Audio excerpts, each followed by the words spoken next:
Это вечерние новости в студии Анастасия Кобызева. Здравствуйте. Вот главные темы. Когда начнутся испытания вакцины от коронавируса для детей и как они будут проходить? В Мирном завершился ремонт сетей тепловодоснабжения. Какие работы выполнены? Цены на овощи и фрукты выросли в Якутске. С чем это связано?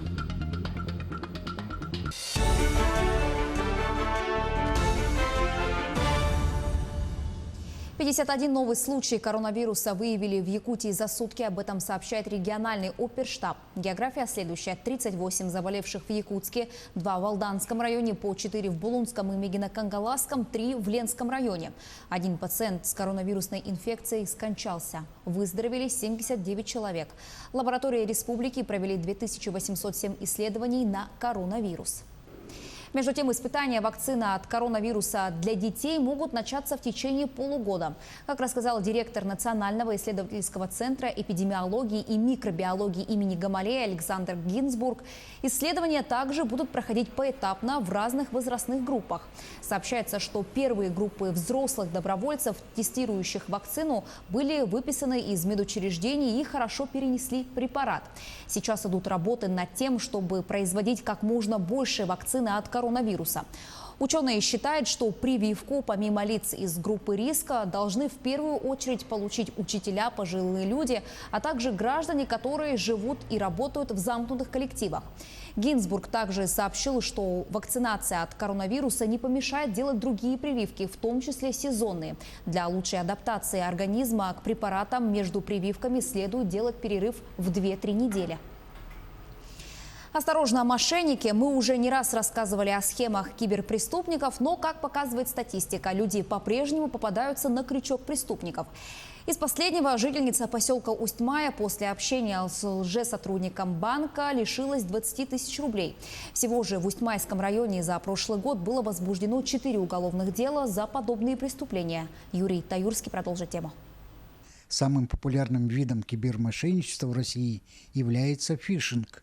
Это когда злоумышленник звонит жертве и представляется сотрудником банка или какой-либо госструктуры. Позвонили мне с банка, РБК банк, и сказали, вам одобрили сумму 1 миллион. Ну, я согласилась, обрадовалась, конечно.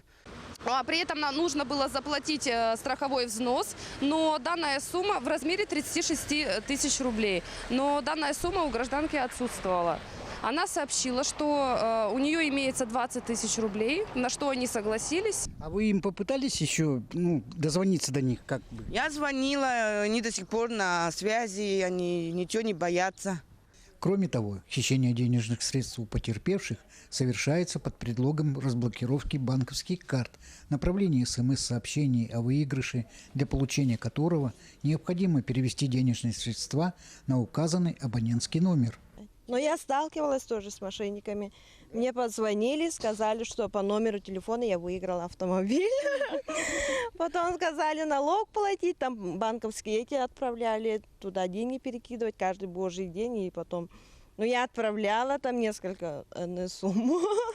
Давно это было, конечно, сейчас смешно, но было дело.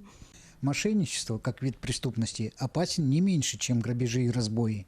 Потерпевший в силу субъективных и объективных причин безоружен перед мошенниками, которые, в отличие от грабителей, обезоруживают потерпевшего не физически, а морально. Сообщение было с Хабаровска или откуда ли.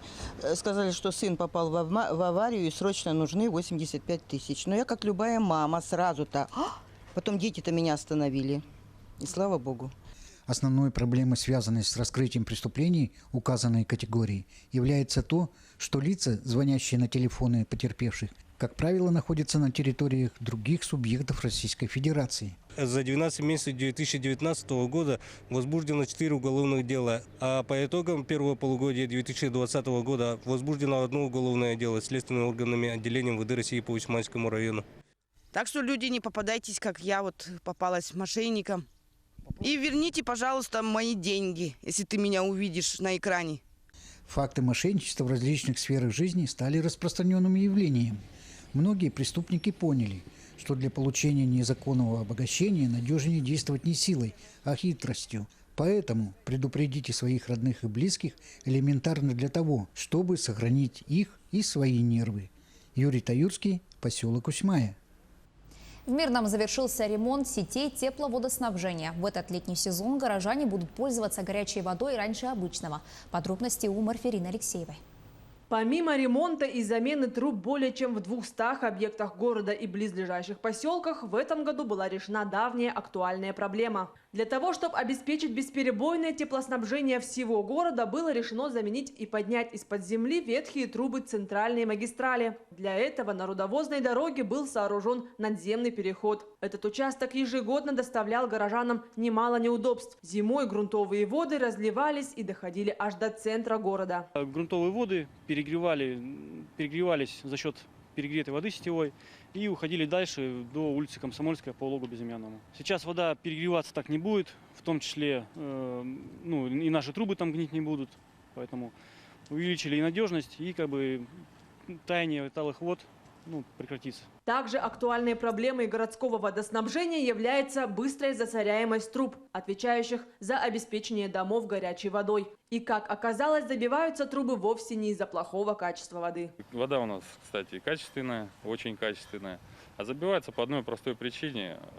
Это насыщенная вода кислородом и температура. От этого никогда не деться, не избежать. Трубы, то есть у нас еще в хорошем состоянии, но приходится менять из-за того, что уже забивается. Только замена трубопроводов на полипропиленовые, на пластиковые. Чем мы потихоньку, кстати, начали заниматься. В прошлом году в качестве эксперимента по улице Гагарина была произведена замена железных труб на пластиковые. В результате качество водоснабжения в частном секторе весьма улучшилось. Это из-за именно окисления труб, внутренней поверхности стенки труб.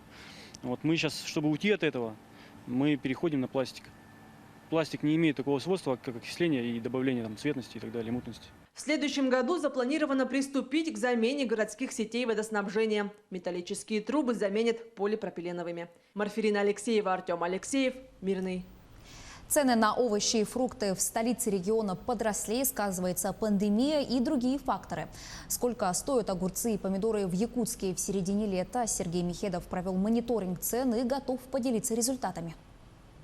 Уже 2 года Ислам Фатиддинов занимается продажей овощей и фруктов в Якутске. Его точка расположена в самом центре столицы, поэтому спрос на свежую продукцию есть всегда. По словам Ислама, за последние полгода цены на овощи и фрукты заметно выросли. Конечно, сейчас уже подросли. Конечно, это касается на пандемию тоже всякие эти. Поэтому немножко подорожался, все-таки есть такое.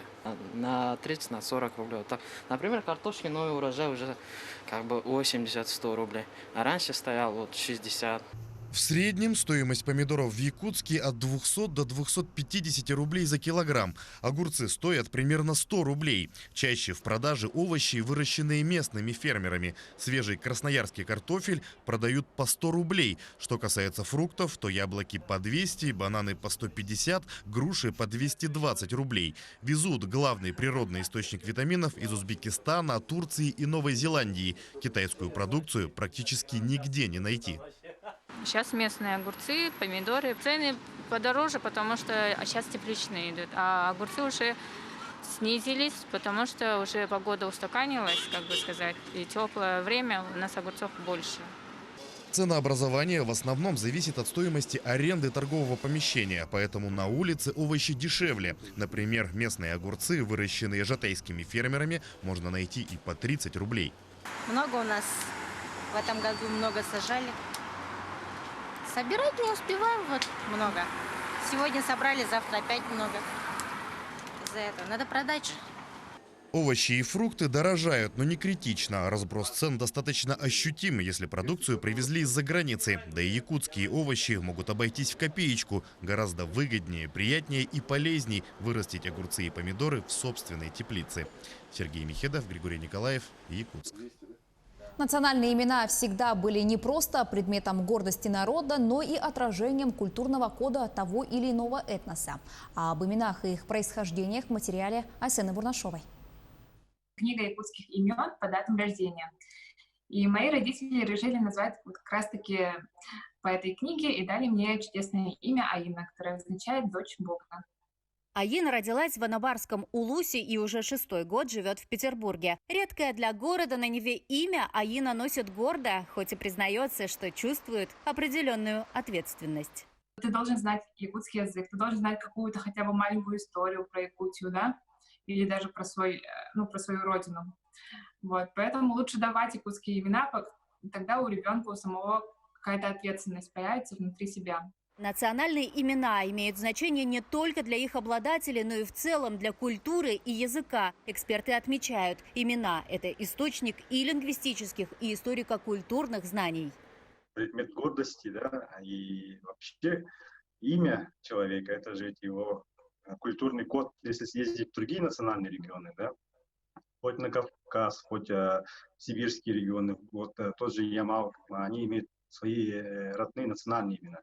Имя отражает мировоззрение народа, его картину мира. В каждом национальном регионе России существуют свои традиции имя наречения. На Ямале имя ребенка может означать какое-либо действие, например, мюсена, кочующий, или же иметь отношение к определенному событию, будь то наступление лета, рождение члена семьи или же его смерть, ейка. Язык, скорее всего, будет сохраняться, если в тундру частенько будут уезжать, там традиционный уклад жизни видеть. В целом в тундре что хорошо? Это свежий воздух каждый день, там свежая пища, мясо натуральное, без всяких ГМО. И также в озере рыбку поймаешь свежую. Россия – крупнейшая в мире страна. В ней живет свыше 180 национальностей. И у каждого народа свой язык, культура и традиции. Важно с достоинством носить свое национальное имя. Ведь за каждым из них стоит целая история одного человека, народа, этноса. Айсена Барнашова, Виктор Олесов, Санкт-Петербург, Якутск, Ямал, Москва. Портрет великого немецкого композитора Людвига ван Бетховена в виде гигантского лабиринта на поле подсолнухов появился в Германии. На кадрах видео посетители прогуливаются по лабиринту и фотографируются на фоне растений. А съемка с воздуха позволяет оценить размеры живого портрета. Фермеры и создатели необычного лабиринта Корин и Ули Эрнст приурочили свою работу к 250-летию со дня рождения немецкого композитора, пианиста и дирижера. Стоит отметить, что семейная пара занимается созданием лабиринтов на своем поле уже более 20 лет. К этой минуте у меня пока вся информация. Оставайтесь на нашем телеканале.